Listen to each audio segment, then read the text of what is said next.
Welcome back to another episode of Dynasty Theory, a proud member of the Ross Tucker Football Podcast Network. I'm your host, John Bauer. Find me on Twitter at the Bauer Club. Remember, our Patreon, the Dynasty Theory Patreon, with a ton of exclusive content. It's $5 per month, free for the rest of September. Come in, check it out, give it a little test ride. Let us know what you think. Dynasty tiers, annual projections, in-season weekly usage reports, quarterly happy hours, watch parties. We've been doing that. I think we've had like 4 watch parties already.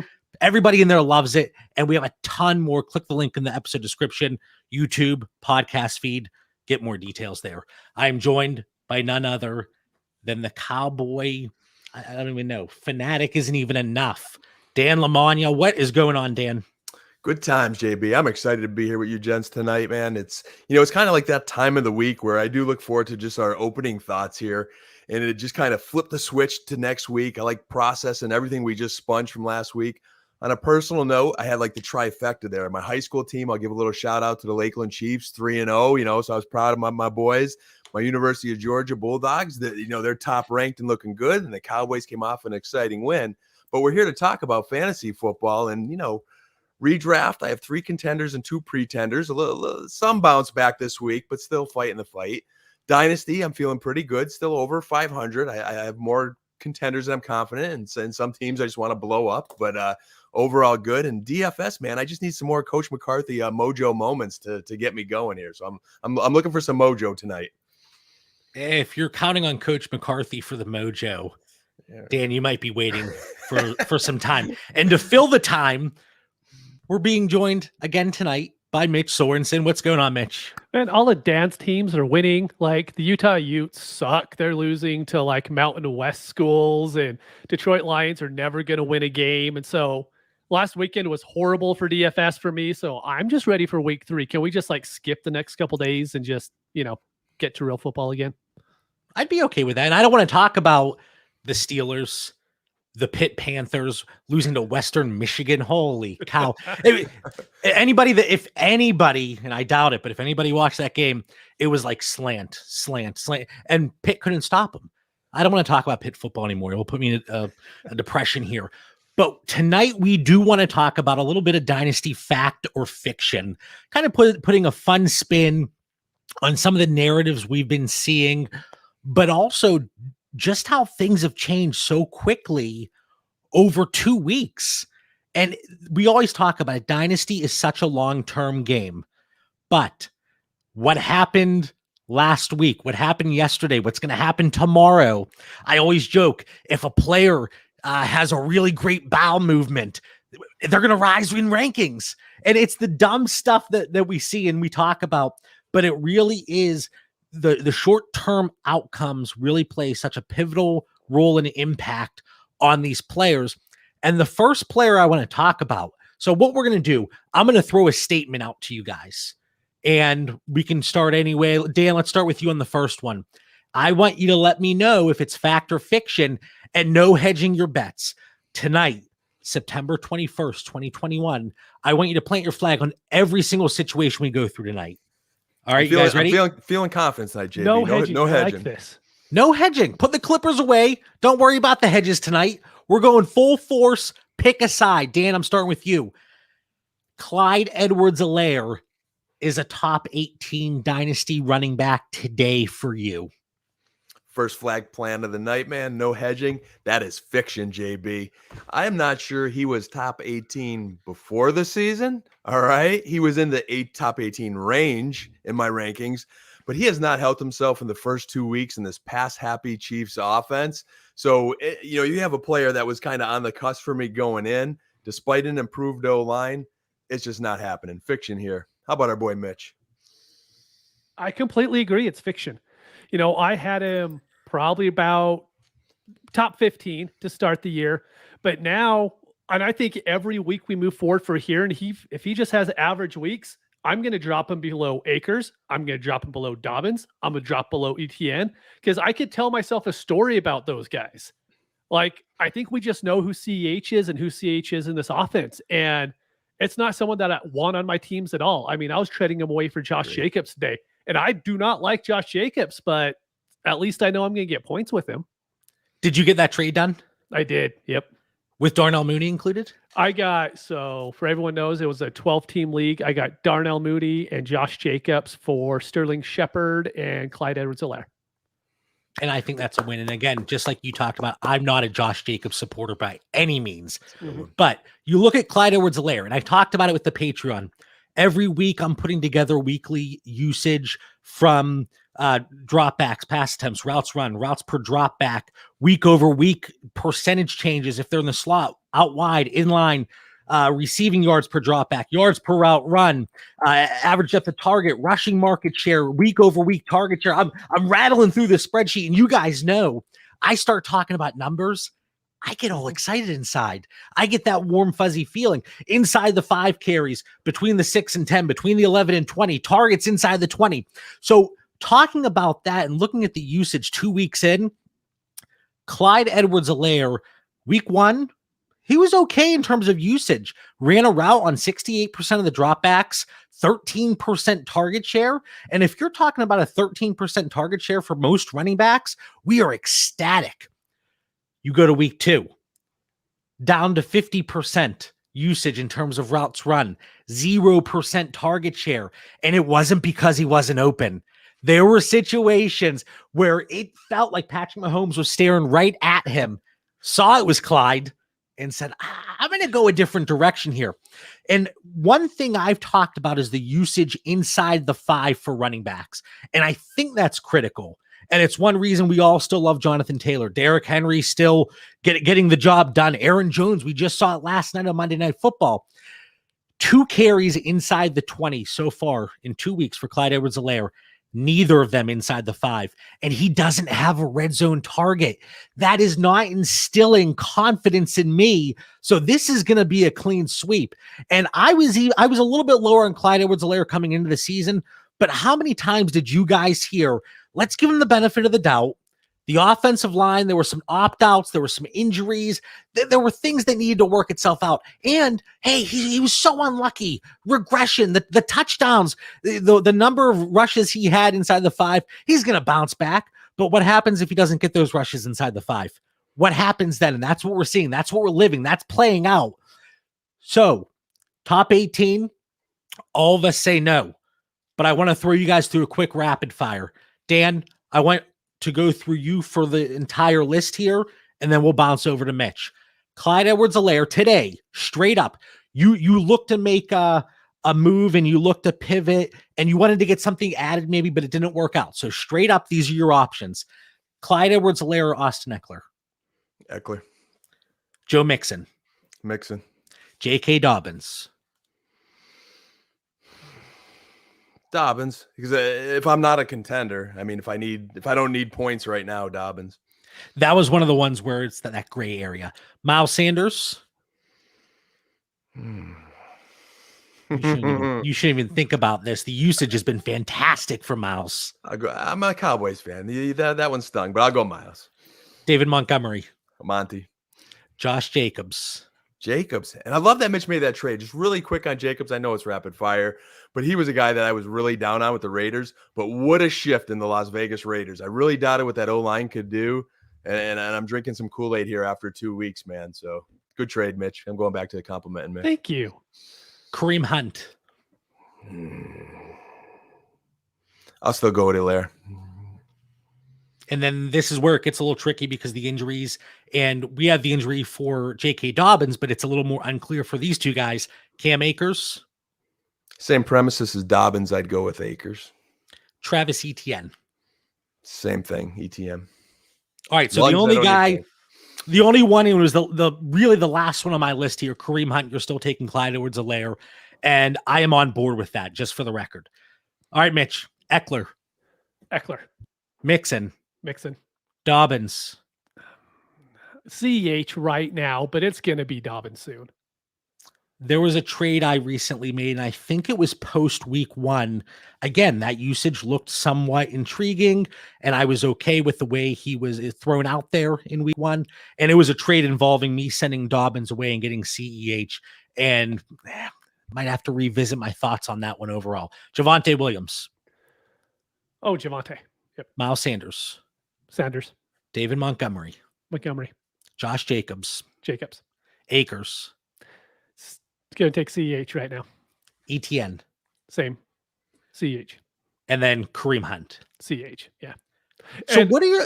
Oh, go ahead, Mitch. I was just going to say, I mean, and it's just because we're going into week 3 of the season, and I could talk myself into, at least I'm getting points for CH this year, and I could try to go Are get we? Just a I know, few. right? Well, okay, we'll get point, maybe not plural points, but we'll get, 1 or 2. And so right now I could talk myself into UCH for the year. He's going to get 50%, but it's still 50%. That's better than 0. But the further we get into the year, the far easier it's going to be for me to talk myself into those injured guys. Yep. As the season progresses, they always seem to gain value, Mm-hmm. especially if it's going to be an Akers or ETN. Hey, there's a couple workout videos, there's some hype pieces. Now their value starts to recoup a little bit before they even see the field. Mitch, I want to ask you here. I got to throw my word out there, pivots. I have 2 pivots here. And based off of what we've seen up to this point, both have gained a little bit of value here from a dynasty perspective. What needs added if you're going to move Clyde Edwards-Helaire to Devin Singletary today? Oh, I'm still From getting a lot. But see, from a production standpoint, like Singletary has been fantastic. And I talk about the usage. He's getting run. He is. Yeah. I mean, if I could see him breaking off those 50-yard runs each week, I would buy into a little bit more. But it's still going to be, I think, Allen most of the time in the red zone. He's going to be taking a lot of those rushes in. We just haven't seen that happen a lot to begin this year. But it's also the teams that Buffalo's been playing, I think, that's kind of added to it a little bit. So, yeah, for me, it would an early second, because I don't think, it would have to be the 201, 202 with Singletary for me to even consider it. What are your thoughts on, and I don't even know if this could get done today, but moving Clyde Edwards-Helaire and a 2022 second for Singletary and a 2023 first? Do you think that could get done? No. And would you even want it to happen? I would want the first. Yeah, if I'm getting that 23 first, that class is getting better and better every single day. So, yeah, I would definitely go for the first. Are you moving CEH straight up for a 2023 first today? 12-team Superflex, let's assume that. I would assume I'm probably competing, so probably no, not right now. But honestly, if my team was really bad and I'm rebuilding, I could see myself taking that chance. If I can look at that 23 first and be like, look, I don't have faith in CEH. It's going to actually make this other team worse, and I get to get there first because of it, then that might be a trade that I make. But it would have to be, I know I'm rebuilding for the next 2 years. And then, Dan, I want to throw one more pivot opportunity to you, and I saved this one specifically for you. Tony Pollard. What needs added to Tony Pollard for you to say, hey, here's Clyde Edwards-Helaire. Let's get this deal done today. Let's get you in that car today, Dan. I'm going to say similar, but a little bit more excited in that Singletary concept there. You give me that 23 first with the Pollard, I'm sleeping very well at night. I would definitely move CEH for a 22 first. I think, there are still some people that will roll the dice on him, so I try to move him. Singletary, I have accepted that he's, the poor man's 1A and over my boy Moss, but Moss did come back into the picture last week with some short yardage work and goal line. So Singletary's kind of like Hunt. Like, what are you going to do with him? Yeah, I'm happy if he's on my team, but I'm not really looking to obtain him unless it's, it falls in my lap. So, Tony Pollard, man, I'm interested to see how things go in Dallas, moving forward. And I know he's getting a lot of hype. People have been talking him up for 3 years now. So finally, he's starting to get a little bit of usage, but still, I think people are sleeping on Zeke, and we've talked about that in recent episodes here. But the idea behind getting that 2023 first or 2022 first, while you're getting a Singletary or Pollard, maybe you're not missing out on that many points this season, if any, but you're also getting that insulated value that we talk about constantly. So it's kind of like it's a wash this year, and then you get that value boost in the pick later. So it's something that I was just thinking about earlier today. But to wrap up this thought, Clyde Edwards-Helaire, not a top 18 dynasty running back. And I'm going to see if I can go out there and move my few shares, and I'll report back like I always do. Mitch, this guy, we have talked about him constantly in the Dynasty Theory Discord, which is completely free in addition to the Patreon. David Montgomery today is a top 12 dynasty running back. Fiction. And I actually don't think there's a way he's going to be, unless he's like a top 3 back this year, because the top 12, like the last 4 or 5, you're looking at Harris, Swift, Gibson, Eckler, Mixon types, right? I just can't put Montgomery over any of them. And so I think he's right there, 13 to 15, but I cannot put him above those other guys. The notes I have, and this is going to be much quicker than the CEH one, this is not an indictment on David Montgomery. I'm at like 25% rostership. Love the guy. Been talking about him for 2+ years now. And it's just a matter of who is he going to go over? So, Mitch, I'm completely there with you on that one. What is that going to look like when Justin Fields gets in? How's that offense really going to transpire and perform on a weekly basis? Who's Justin Fields going to favor? Is it going to be heavy usage of running backs in the passing game? Is Damian Williams going to still get some run because he has these first 2 weeks? Yeah, his usage and opportunity decreased from week 1 to week 2, with David Montgomery seeing about a 15% increase in routes run over the last 2 weeks. But there is that concern there. And like you said, it's kind of like Chris Carson. We've talked about that so many times. It doesn't matter what some of these guys do. Their value just isn't there. So we could talk about, and we're going to get there with the rapid fire, the players that we would feel comfortable moving him for one. But is it something we'd even want to do? And again, all other options explored. You're not going to be able to get something added one way or the other. So we'll get there in a second. Dan, David Montgomery today is a top 12 dynasty running back. David Montgomery's, he's another one of those probably one of the most interesting fantasy football subjects we could talk about. I really enjoyed his film coming out of college. And it's been like one of those roller coasters, kind of like the quarterback situation we were talking about all off season. But for me, it is fiction. I think Mitch saved himself with saying, that 13 to 15 range, because it's fiction for top 12. But I do believe he's knocking on the door. If a Monty Truther came on, in one of our chats and made an argument, I wouldn't say they're off base in their rankings, because, like Mitch, I agree. I wouldn't put him there right now. You talk about a guy like Eckler, but I do see a scenario where he could pass a couple of those guys. So it's going to be interesting to watch. I definitely say fiction for top 12, but he is knocking on the door. We're going to have to see continued usage in the passing game, the red zone upside, the inside the 5 upside. He's off to a really hot start. 5 carries in the last 2 games inside the red zone. Hopefully that continues for David Montgomery, and hopefully for our shares, and specifically mine. I mean, yours too, Mitch and Dan, but more worried about number 1 here. Hopefully we see that spike in value. All right, Mitch, we're going to start with you this time. A lot of the same names, because when you look at value, David Montgomery and CEH aren't too far off, but David Montgomery or Miles Sanders today? Even. Sanders if I have to choose. Even. I said no hedges. I know. And Mitch is coming out. All right, Miles Sanders, Javonte Williams. I actually have all 3 of them in the exact same tier, but I'm going to go with Montgomery.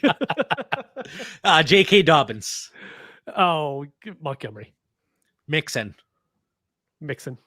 Eckler. Zeke. Aaron Jones. Montgomery. Ooh, even after that big performance last night. And then another big performance, Derrick Henry. Oh, Derrick Henry. Yeah. Well above Monty. All right. Dan, you're making a face over there. David Montgomery or Miles Sanders right now? It was Monty yesterday. Never mind right now. Javonte Williams. Monty. Close one, though. Monty. J.K. Dobbins. Monty. Mixon. Eckler. Although that Bengals O-line. Eckler. Zeke. Pray Eckler could stay healthy, and I will stick with Zeke. Did I have to even ask that one? Aaron Jones. I like Derrick Henry. King Henry always. All right. In 2 pivot opportunities, Mitch, what are your thoughts on maybe if I have Antonio Gibson, moving him for David Montgomery plus, and what does that plus have to look like? I hate that you brought up Gibson, because we talked about this in the Discord so many times. There are Jonathan Taylor truthers, and there's a lot of them. But then there are Antonio Gibson truthers who are like, he is the greatest back to ever play the game, and you don't dare tell them otherwise. And so with Gibson, I always want that little bit of extra, because I know there's going to be one. So I wouldn't do Montgomery in a second. it would have to be maybe Montgomery and DJ Shark, something like that. Something that's in between that second and first range, maybe Tyler Boyd. If that's I was going to ask about receiver Boyd. Yeah, I was going to ask about Boyd because they're similarly valued in my mind. Dan, what needs added to David Montgomery if you were shipping off the struggling Saquon Barkley? Man, I'm still stuck on the first one there. I was really liking that Gibson one there. I don't know if I would pay as much as Mitch. I think maybe just a few receivers lower in the ranking to do that deal. If we're talking the mighty Saquon, oh man, with Monty to get to acquire Saquon. Other way around. I'm hedging. Other way right. around. So what do I need? So now I definitely need the more premier receiver, but I'm trying to think what's real. Amari. You know, I would definitely be happy with my Amari. You know, DJ Moore, Terry McLaurin, someone in that range. Would you guys do David Montgomery? So you're moving Saquon Barkley, and I know it's blasphemous to even mention the fact that Saquon Barkley is anything less than a Greek god. But would you move Saquon Barkley, Mitch, for David Montgomery and CEH? No. No, I would not do that. Ooh. I'm not getting CH anywhere. Like, what about Chris Carson? What you're so you're a winish now team, and this really rounds out your running back room. I would have to be like so set at wide receiver and knowing that I could lose Carson at any point, but thinking the push from Montgomery could help, then yes. But I mean, that one's really team specific. Last one here, Dan, Mike Evans and David Montgomery. Would you move Saquon Barkley for that duo there? Yeah. Evans has got a few more good years in him. That's a lot of production. And I just want to add him, and this is for probably another show, but I'd like for us to kind of keep an eye on it in the upcoming weeks. As you mentioned, Saquon Barkley, Antonio Gibson, and Jonathan Taylor, who are three mega talents. But one of the things I was really thinking about today is just, it was more from a DFS angle, but it is for Dynasty too, is all that talent in the world doesn't mean anything if you don't have the opportunity. You know, I mean, how much are you going to overpay if that situation is not going to change? And how long could you wait for it to change? Maybe it changes in New York a little bit sooner because I could see them having a short leash with their Clapper and the GM. You know, they might make some moves this offseason and maybe we get excited about Barkley again. But I don't see it changing in Indianapolis or Washington anytime soon. Yep. So let's keep an eye on them in the upcoming weeks if, you know, that situation remains frustrating. Good point. Yeah, Saquon Barkley, especially with the underwhelming performance the first 2 weeks, did get that uptick in usage in week 2 and the opportunity. He was on the field a heck of a lot more than in week 1. And for the most part, we expected that gradual transition into more of a full-time workload here in 2021. All right, we start with Mitch. Last one, Dan. Mike Williams, a hot topic right now. Mike Williams will end the 2021 season in points scored as a top 12 wide receiver, and as a result, will be a top 24 dynasty wide receiver when we hit those early startups in January. I mean, January, that's late at that point for us, but we'll say it's early startups, January 2022, Mike Williams, top 24 receiver at that point in time. JB, I've always liked Mike Williams. I know you have. We know that, but there's just so much fiction going on in the show tonight that I'm going to stay on the fiction train here. You might as well call me R.L. Stein writing all these fiction novels. I think we're on to something, man. But I just say there's a reminder of how deep the wide receiver position is. In 2 weeks, 2 good weeks, isn't a large enough sample size for me to jump 30, 40 spots in rankings. Again, I like Mike Will. I love his quarterback. It's his contract season, so there's a lot to like here. But he's on the outside of those rankings for me. I'd say at least like that 24 to 36 range at this time. And he needs the Chargers to re-sign him. If not, the Chiefs, Cardinals, or Cowboys to hold that ranking going into next year. Mitch, let's say the Chargers do re-sign him. And let's just say for the sake of argument, he finishes as a top 12 receiver. Even though it seems like he might get injured on any given play, I've never seen somebody catch the ball with such ferocity and slam against the ground every single time. But he's healthy the entire season. He plays 17 games, which I don't think he's done up to this point in his career. top 12 receiver. He gets a nice, fat, juicy extension. He's only 26 years old. Does he hit that top 24? Or is that still too high? You're on mute. Mute. He's muted for a reason. I was looking up his contract. I want to make sure that I was right on this. And it's a fact. It's a fact whether the Chargers resign him or not, in my opinion. This is contingent on the top 12 finish. Well, let's go back to that. Do you think he could finish top 12 this year? Sure. I don't think he's going to be top 8 or anything, but I could see top 12. Yeah. There's enough touchdowns in that offense. And the reason why I say this is because I think there is a top 20 wide receivers right now that they're pretty set, right? I mean, some are going to drop out, but there's a top 20 that I feel very comfortable with. After that, I really don't care where you rank these wide receivers. They could go up, down, whatever, depending on what happens. But if you're going to tell me that Mike Williams, he's going to be what? So he'll be 27 going into next year, free agent, gets a big contract, shows up. He has all the talent. He has the draft capital we all like. He has everything we want. He's going to go up that high. Galladay was moving up in that area, and he went to the Giants, and he didn't have the draft capital that we liked. He just had the nickname that we liked. So I think there is a definite possibility it's going to happen. And I can't say fiction all night. We got to go fact a couple times. This is the fact. Dan, I see the red flag ready to be thrown. Let me just say one thing. So far, and because I take the time and put all this time into the spreadsheet, I'm going to throw some of these numbers out. Through 2 weeks, there were only 2 wide receivers that have at least 3 targets inside the 10-yard line. So your team's inside the 10-yard line, 3 targets. Mike Williams. Can you guess the other one? He has 4, this other gentleman. Mike Evans. AJ Green. Oh. He has 4 targets inside the 10. But Mike Williams sitting there with 3, the only other guy with 3 so far to start the season. That's the usage we like. It's no longer just hope for a 50-yard bomb and Mike Williams catches it. We're getting that usage inside the 10 close to the end zone. But Dan, you have a red flag. Yes.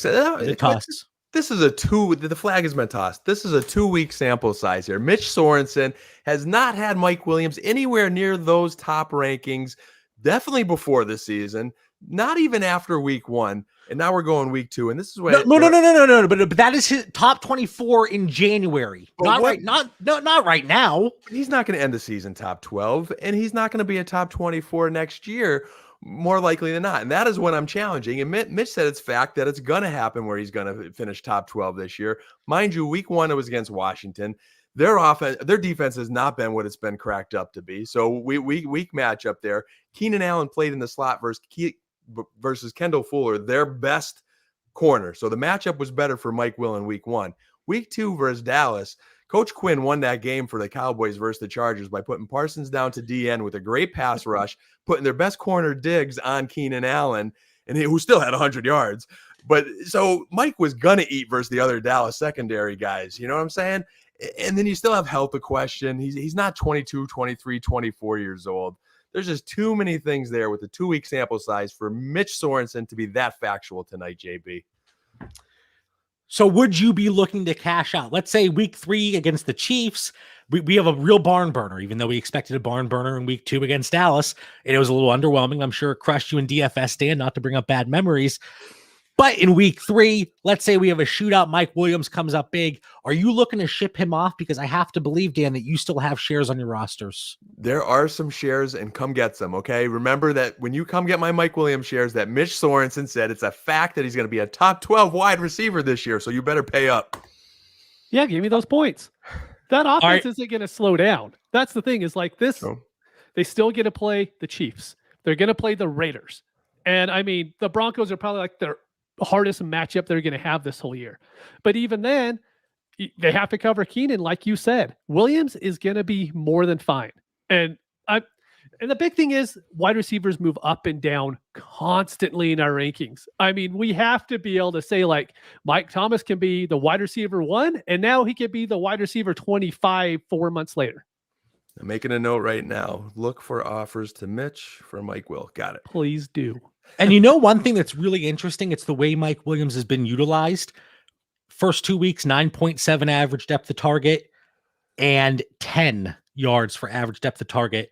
Keenan Allen overall has a higher ADOT than Mike Williams. And if you would just think, hey, who's getting those deep down the field shots? Not that Keenan Allen's necessarily getting deep down the field shots, but they are deeper than Mike Williams. So, and then we have a comment in the chat from Charles. Mike Williams isn't a good new home wide receiver candidate. I want him to stay in Los Angeles. We talked about this throughout the offseason, that even Justin Herbert came out on multiple occasions saying, I didn't really have the rapport with Mike Williams. We didn't really get into that groove. Hopefully throughout the offseason, we can kind of build that. And we've seen that early this season. So hopefully it does continue. And Mitch, Dan's going to be giving you a hard time here as the season progresses on this one. So here's what's going to happen. Just a quick preview to 2022. We're going to have Matt Corral. He's going to come in, right? And then we're going to get Gallup to be the wide receiver 1. We're going to have Mike Williams be the wide receiver 2 in Detroit. And boom, top 5 offense. See where this is all stemming from? This is Mitch's homerisms for his Lions. He's got a vision. Mitch, I think you need to start looking at GM positions here. But hopefully, I gotta admit real quick, I always want to say Matt Corral. Like it just rolls off the tongue a lot better. You know me, I say Kamara, Jonnu. I'm going to say Corral, but it doesn't matter. I'm going to make up names. All right, Mitch, let's put it to the test here.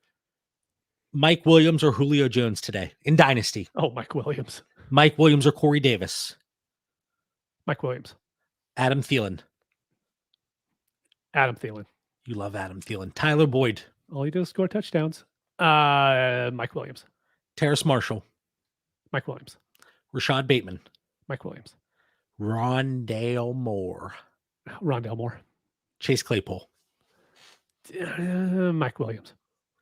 And again, I want to specify for everybody listening and keeping track at home, this isn't necessarily, at least in my perspective, my point of view, that I'm going to go out and offer that straight up first crack at it.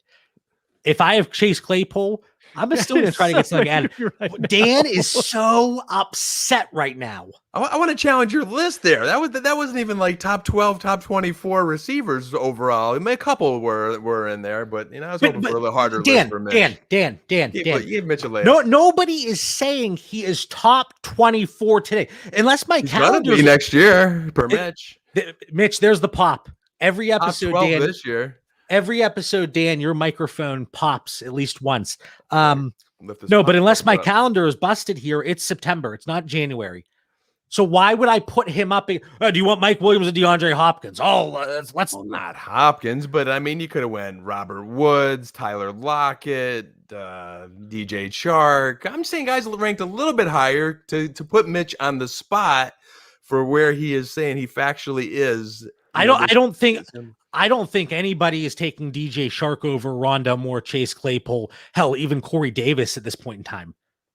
I agree with the Rondale Moore one. Claypool was interesting, but you gave like 10 names there. 7 of them were like,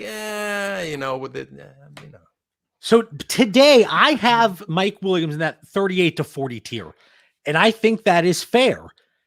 Has he moved up a little bit over the last 2 weeks? Sure. But that wasn't the question. The question was in January. Top 12. So you got to put Mitch on the spot. Come on, Mitch. Give me that challenge there. JB took it easy on you. Tell JB that he took it easy on you. I think they were great questions. Because I got to say Mike Williams for every single one of them. All right, Mitch. Do you want Tyreek Hill or Mike Williams? I mean, I don't even Tyreek Hill, JB. Now we're exaggerating. I don't understand the point of this challenge. Why would I not put him up against players that people see as similar values today? I'm just thinking you should have spiked it a little bit more to make it a little bit harder. I have a fact or fiction for you, Dan. Okay. Today, if you had to pick for your dynasty team, would you rather have Allen Robinson or Hollywood Brown? Now it's Robinson. Hollywood has looked fantastic. I would say right now. Bothersome. It's so bothersome. That's a blast from the past there. Good one, Mitch. Good one. Hollywood looked absolutely fantastic. And it's going back to like week 12 or 13 last year. Mm-hmm. And he came up big for me. We have one more Mike Williams comment here. Biggest downside is just waiting for him to hurt himself. I know he's had a 1,000-yard season and a 10 touchdown season, just hasn't put those together. Yep. Separate seasons for those two different thresholds. And again, knock on wood, let's see him stay healthy. Let's see what he's got for a full season and not being injured. But apparently Dan thinks it's January and we have to look at Mike Williams as a top 24 receiver. Man, I hope we get so many negative reviews on the podcast saying that Dan guy, he doesn't listen to the host. Man, he just doesn't listen at all. Someone out there will understand. I don't think any. Fact or fiction, Dan's had like 10 beers before this episode, apparently. I don't know. All right, Mitch, I want to start with you on this one. This is for our man Packy here. Packy, now a Bears fan maybe? I don't know.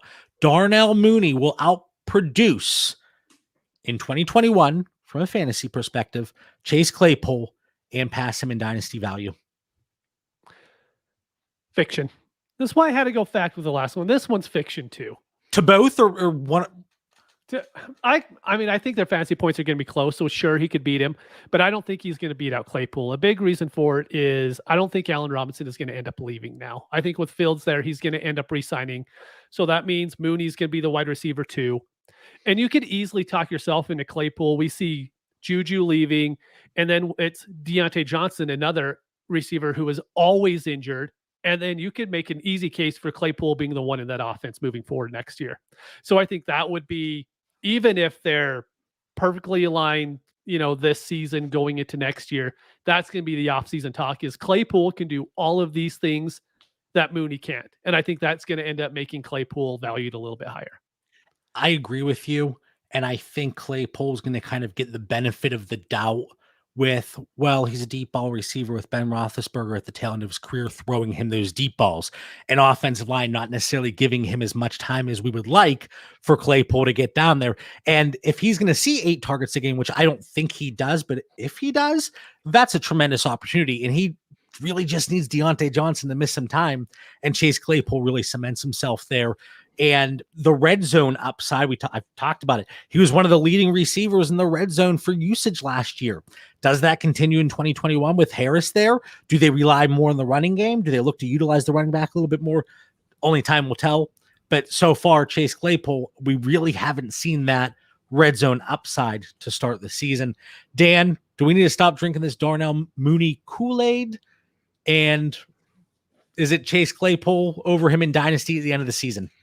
I might subconsciously have, Dave Richards from CBS who gave the ultimate Mooney tweet. And, for anyone who follows our Discord closely, Pat, our boy Packy might be subconsciously in my mind right now. But I am going to go fact here, boys. And for these reasons, I think it will be close. I think it's going to be very close. But I think Mooney's going to get more opportunities as Chicago doesn't have a true number 3. They barely even have a number 3 receiver as far as I'm concerned, Marquise Goodwin or whoever else you want to throw in that mix. While James Washington is still cutting into Claypool's snaps, he's not producing, but he's still cutting into his snaps. And then I see Deontay Johnson as a clear number 1, Juju is a number 2, and Claypool kind of like the 3, where Mooney to me is just, again, clear-cut number 2. And then you look ahead, I think you have the promising future of Justin Fields, where I'm concerned about Big Ben and the uncertainty around the Pittsburgh passing situation. So although it's going to be close, I'm not throwing a flag on Mitch's take here, but I'm going to go fact and take the Mooney side and make our boy Packy proud. All right. And I really don't feel too strongly one way or the other, but these are players that have been talked about. Darnell Mooney, a lot of hype. Again, like we talked about with David Montgomery, or I mentioned, how is Darnell Mooney going to factor into that offense when Justin Fields really takes over? As he was referred to in our chat, is he going to be Justin Fields' binky that he relies on and uses there in that offense? And in the limited sample size we saw on Sunday, that could be the case. Mitch, I want to give you a little round of applause because I think we're starting to see a shift, and it's in Pittsburgh. Pat Freiermuth. The fantasy output hasn't been there yet. Yes. And I know, Dan, I know you're still talking about Mr. Tommy Tremble. I know you're the trembler over there. I'll come around. But Pat Freiermuth jumping up 20% in terms of his route run opportunities. And one thing that is interesting, we talk about Chase Claypool. He hit 30% out of the slot in week 1. It dropped to 10%. And it's because Pat Freiermuth saw almost an identical plus, a positive out of the slot. So if Pat Freiermuth is lining up out of the slot 30+% of the time and only inline 60%, that could be bad news for Chase Claypool, because now you're moving people around. Juju, obviously predominantly out of the slot, even though that really changed at different points. And I know Juju contract year has talked to the coaching staff, and it seems like they're giving in a little bit. Hey, let me show my skills in other spots in the field, not just out of the slot. But Pat Freiermuth, I think that's certainly somebody to keep our eyes on. And the fact that he hasn't produced from a fantasy standpoint quite yet, I think it does get there. And I think that gap starts to open up between Eric Ebron and Pat Freiermuth there. That might be a huge takeaway from this week's podcast, is to go out and see if you could get him at his price now before he hits in 2 or 3 weeks when he gets the 2 or 3 touchdown game. And it's going to happen.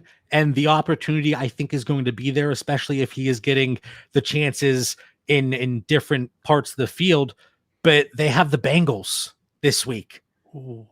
And I think there's going to be some opportunity there. So maybe, Dan, when you're doing your DFS and you're building your lineup this week, maybe just look at Pat Freiermuth and see how much he costs there on Sunday against the Bengals. All right, Mitch. Dan, we'll start with you this time. Rondell Moore will be a top 18 dynasty wide receiver in 1 month from today. So in a little over 4 weeks, we look at the rankings and everybody's tiers and their values. Rondell Moore cements himself in the top 18.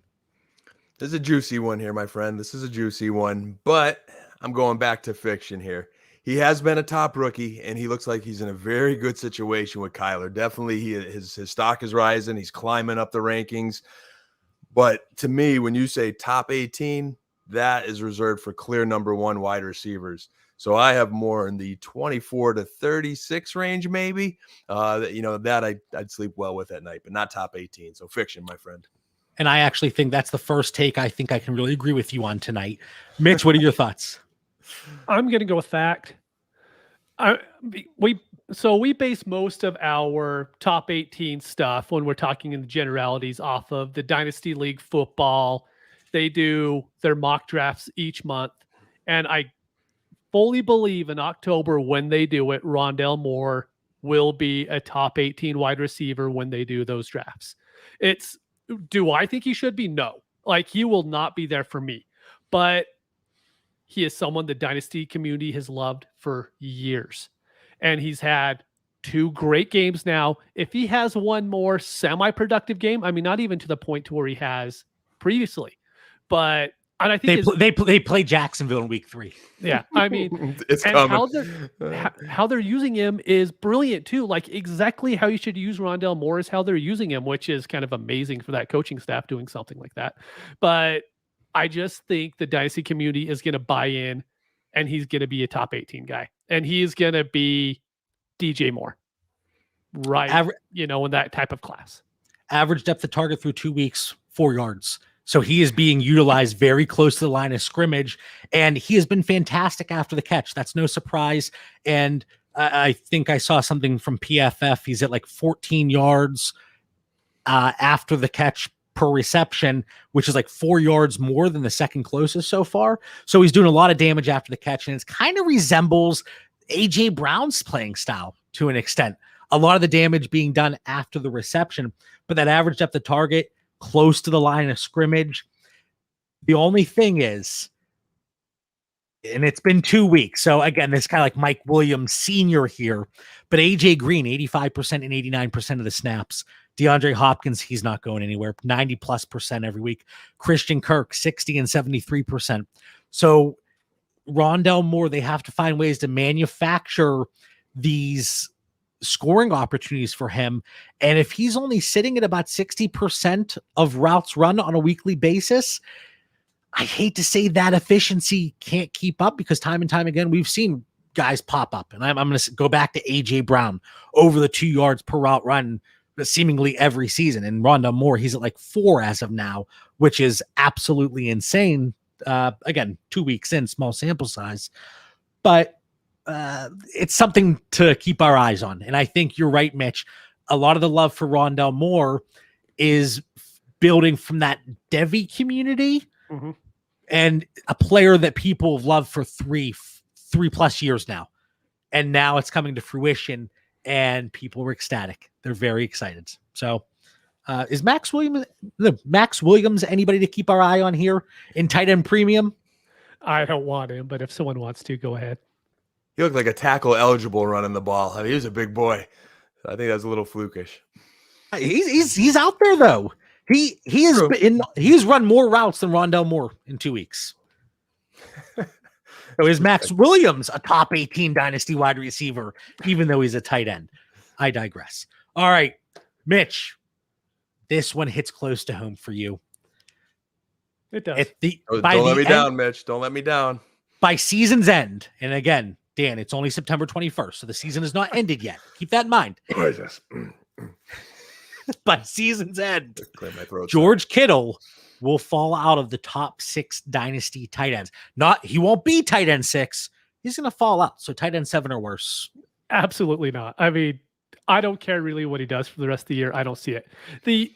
I think there is a set top 6 with Andrews below Kittle, Waller, Pitts, all those guys. And he's the only one that I could see coming up and being even with Kittle. So Kittle's like tight end 5, tight end 6-ish range. You know what I mean? But I do not see any chance Noah Fant. Noah Fant's the only one I can even think of that has a chance to do it. Move ahead of him. The only really viable option in scenario, and maybe I should have done outside of top 4, that would have been a little bit more realistic and not as spicy here. Waller, Kelsey, Hawkinson, Pitts, Fant, and Andrews. Something would have to happen throughout the season. And that's the scenario that in my mind, hey, is it probable? No, but is it possible? Yeah, it's possible. Dan, what are your thoughts here? Let's say, out of those guys I listed, where does George Kittle rank against them in startups at the end of the season? Yeah, so I'm just going to say thank you, Mitch. You didn't let me down. Very proud of you there because you had as much conviction on Kittle as anybody going into the season.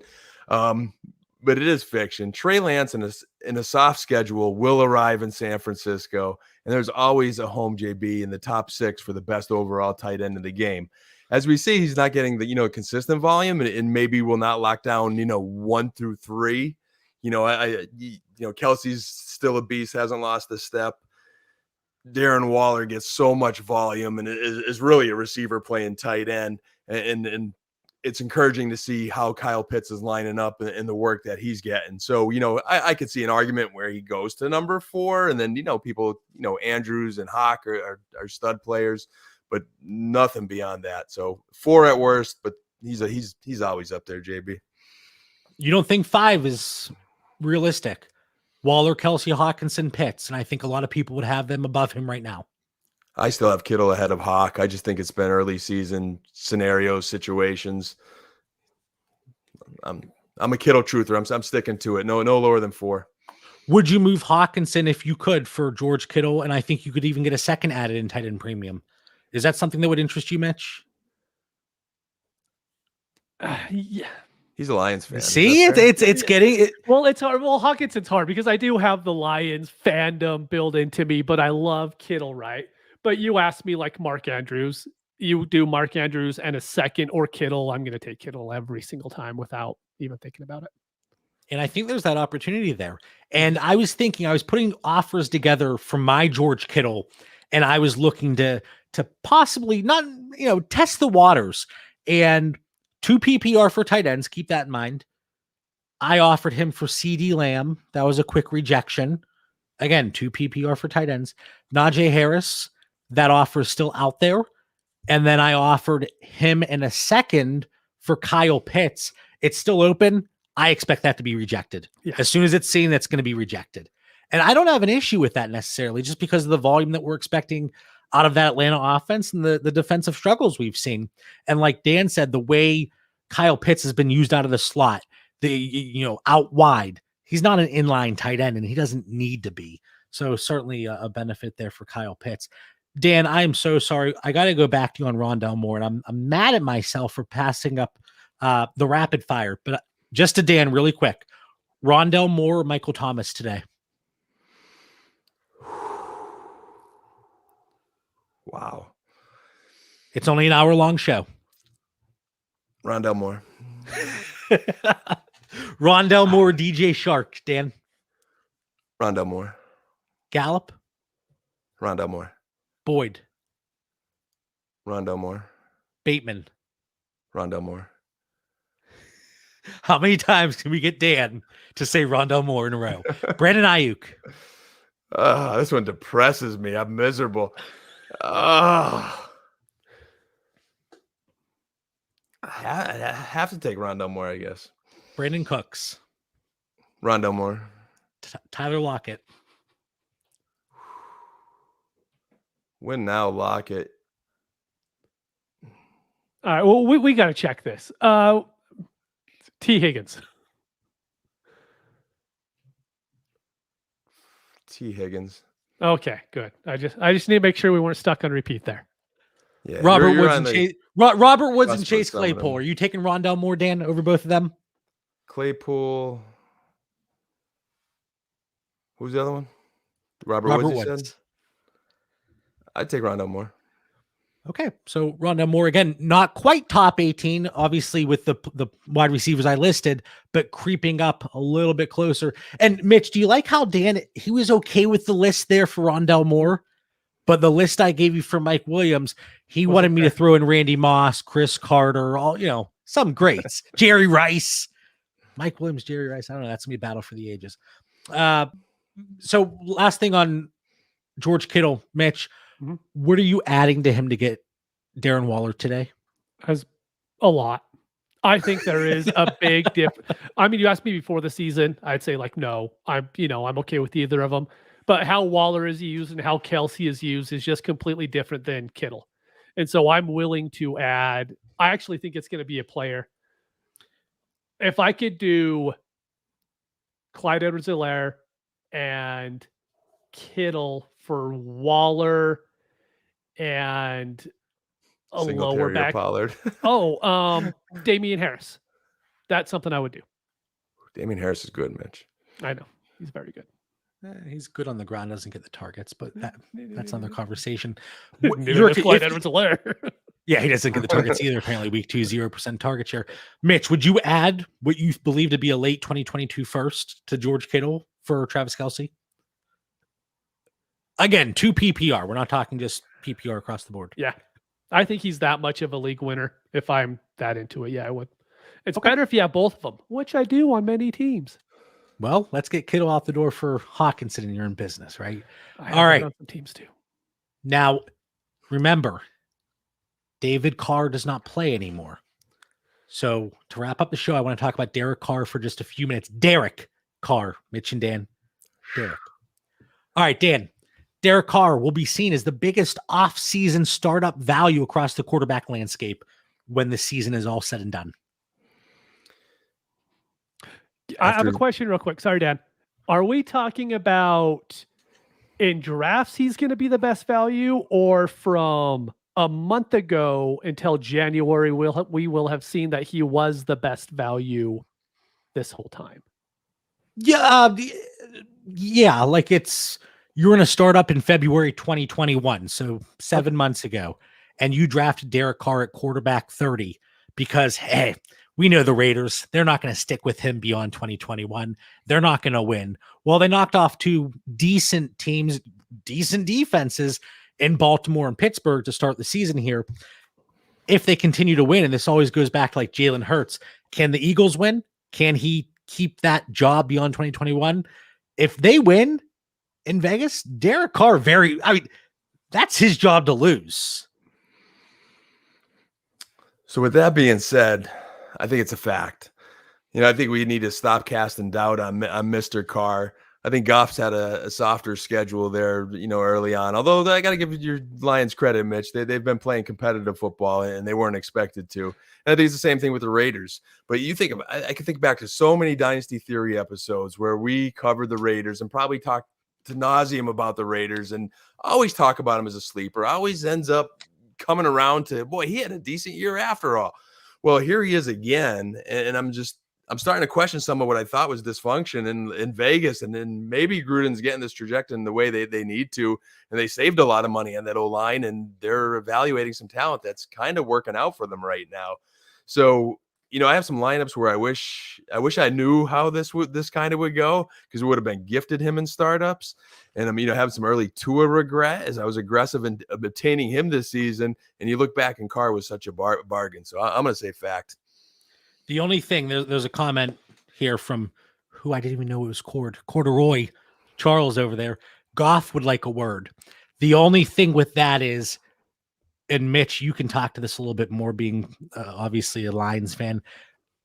At this point in time, I think there's a better chance Derek Carr is a starting quarterback and has that job security beyond 2021. Just a better chance than Jared Goff. And that's the only reason that I would say Derek Carr being the biggest offseason startup value across the quarterback landscape is in fact a fact. Goff is probably Dalton next season is probably how we're going to view him.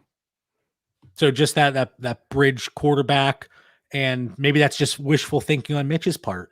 Maybe he just wants them to go after that quarterback. But are you also agreeing, Mitch? Are you going to say fact here, Derek Carr? No, this is fiction. You guys are missing a quarterback who was being drafted after him, according to DLF ADP. And that is my quarterback, Sam Darnold. That's right. He was being drafted after Derek Carr. And you can't tell me that people are going to want a 30-year-old, I actually think he turns 31, going into next season, Carr, and not want 25-year-old Sam Darnold in that offense. Like, I'm sorry, I just don't see that being possible. Can I revoke my fact claim? Because hey, listen, it doesn't happen often, but if I am wrong ever, it's rare. My wife can tell you that too. I let people know, and I'm going to go with Sam Darnold too. I think that's a really good one. I think that's a really good one. The only thought, and I agree with Sam Darnold. I take a little offense at Mitch saying my Sam Darnold all of a sudden. I don't know how long ago last week, and you guys didn't agree with me. What, last week? Did you see me drafting him in the offseason, trading for him on multiple rosters? Wait, I got to say, and this goes back to one of the, what would we call it? The theory throwdowns. Yeah. Mitch was all aboard Sam Darnold even prior to the 2020 season. So Dan was a big Drew Lock fan. I remember that. I got to give it to Mitch. There's some old school throwdowns, and I'm trying to find the league. If you go to our Sunday Fun Day 16 team league, I took, and like everybody and their mom for our listeners took quarterback for like the first 20 some picks were quarterback. So you had to hop on them. You couldn't slide. So guys went much earlier in a 16 team super flex league than they normally would. But I took Darnold at 25th, where Carr went 33rd. So I aggressively took Darnold, your boy that you didn't take in that league, Mitch. I'm not in that league, Dan. Before Carr. That could be the issue, is I'm not in that league. So I would Carr hope still that went you later. drafted him before me, but I don't know. So wait, you Dan got that on me. Dan thought he had the mic drop right there. So I get half a mic drop because I still took him before Carr. You did. So Carr would be more of a value in that league. So, and JB, you get half a credit on the question. Mitch brings up some good points on Darnold, but it depends what league we're talking about. Carr slid in that league. Of course. And it all depends on which one gives Dan a better showing and builds his case. Final thoughts. Mitch, 135 times at this point. What is your final thought for the listeners here heading into week 3? I'm just going to say trade etiquette. Just don't call out bad trades in the chat. This is the time of year to where you're going to be wanting to make trades. You're going to want to make moves with everybody. Now is not the time to be like, oh, that was a bad offer, and try to post in the trade chat. Like, it doesn't build anything good. And you might say right now, I don't want to trade with him anyways. In 3 months, you might need a running back off that team. So just use some trade etiquette. Just try to be nice, and that's it. I mean, in 3 months, the season's over, but I get your point.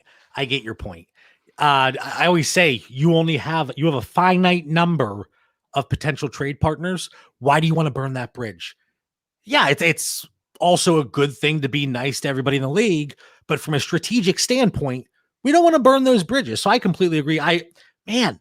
Mitch is bringing the fire with Sam Darnold and his final thought here. All right, Dan, what do you got for us tonight? Mitch is a gentleman, man. I appreciate that words of wisdom he passed on tonight, and it is supposed to be a fun game, and people shouldn't lose sight of that because it's just something we enjoy doing. Final thoughts. First, I just want to throw in that, in our Discord, JB came up with these great show notes tonight, and, Mitch's like, oh, I love them. And I'm like, yeah, this is really cool. And JB's like, all right, but let's not fight tonight, Dan. And I'm thinking, man, there's nothing in these show notes that could rev up JB and I tonight. Boy, was I wrong, JB. That was a blast. So I enjoyed tonight's show as always. But keep listening and following Dynasty Theory. I know JB's going to plug it here at the end. As I reflected on the free agent pickups for week 3 and looked at, potential names depending on the size and scope of league, there is not a name we have not covered at some point this offseason leading up to the first 3 weeks. So these are like not new names for our Dynasty Theory listeners. So keep tuning in, and good luck to everybody on the waiver wires this week, and wishing everyone continued success or a bounce back week 3 like Mitch requested to start the show. My final thought, and I rarely have one, but I'm going to throw one out there. And I know we went a little bit over tonight, but a lot of good content. Remember, Tight End Premium League with the increased usage over the last 2 weeks.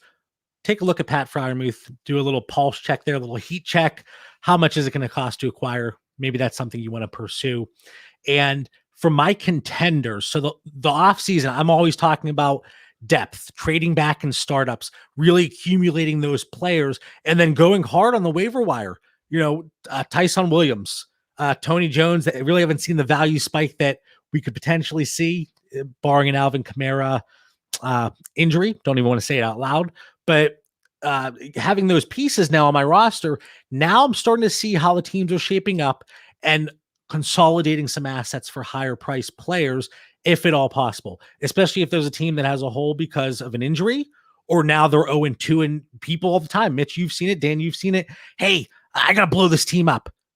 Week 2 hasn't even finished, and we're talking about blowing up a team. So take advantage of that, because the values might be on your side there. So it's definitely something to take a look at.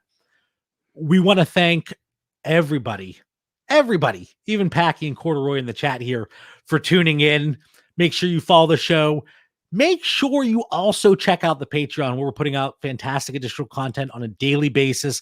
I'm doing all kind of different graphs and things that I throw out there, and Mitch and Dan are like, what the heck are you saying, JB? But for Mitch Sorensen, Dan Lamagna, I'm John Bauer. We'll see you next week. Thanks, everybody.